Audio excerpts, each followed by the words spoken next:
What's up, AnimeBallZ fans? Ray here with another episode of What's New Japan. With a brand new logo this time, I might add.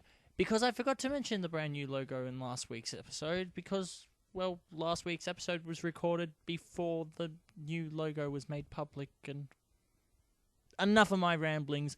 Let's get on to some anime.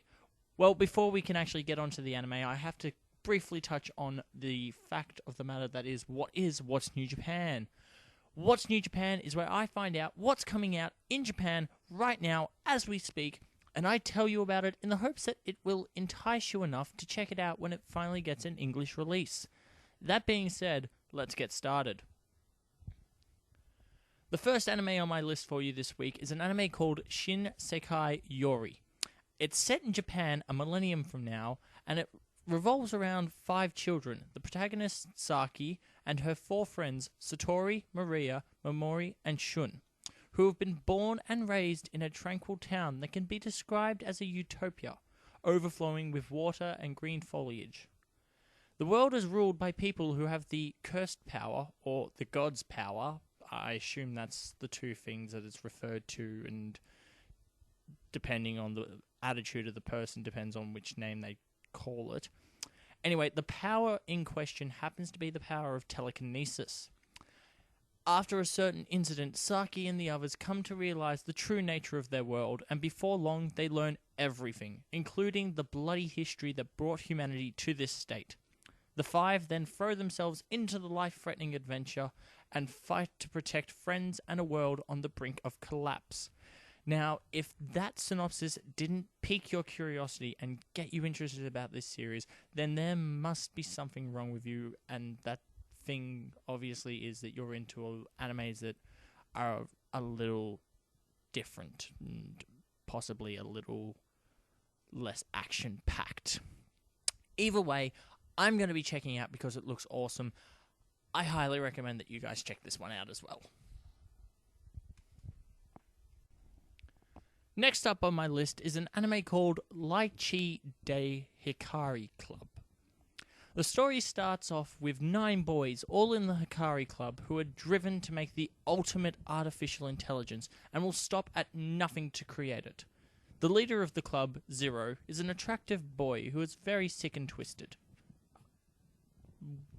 I have nothing to say about that. He has complete control of the members, and the second in command and previous leader, Tamaya, is not happy with the way Zero is controlling everyone. So he does what any rational thinking young teenage boy would do and tries to reclaim the club.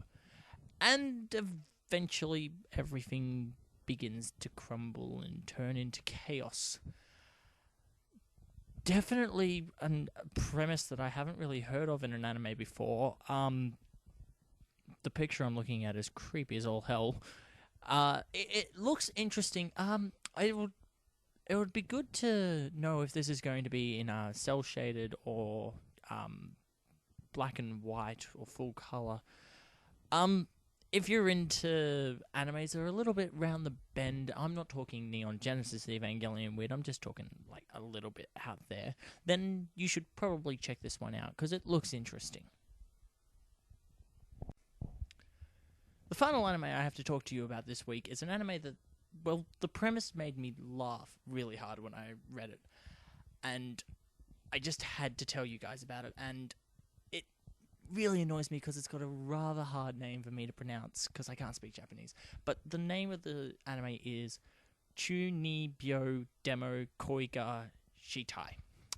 Now, it's a romantic comedy, and don't dismiss it simply because I said it's a romantic comedy. It gets better. It's a romantic comedy featuring Yuta Tagashi and Rika Takanashi. Now, Yuta previously suffered from Chuunibyou, or 8th grade sickness, a disorder where the patient believes they have superpowers and pretends to save the world. This is about the part where I fell off my chair laughing. During his final year in middle school, he focused on studying and was cured. Now in his first year of high school, he finds himself entered into a contract with Rika, an infected Chuunibyou patient. I assume they're talking about Rika at that point. So how will the former patient and the infected patient coexist? It's definitely going to be interesting. A guy who used to think he had superpowers and a girl who currently thinks that she has superpowers.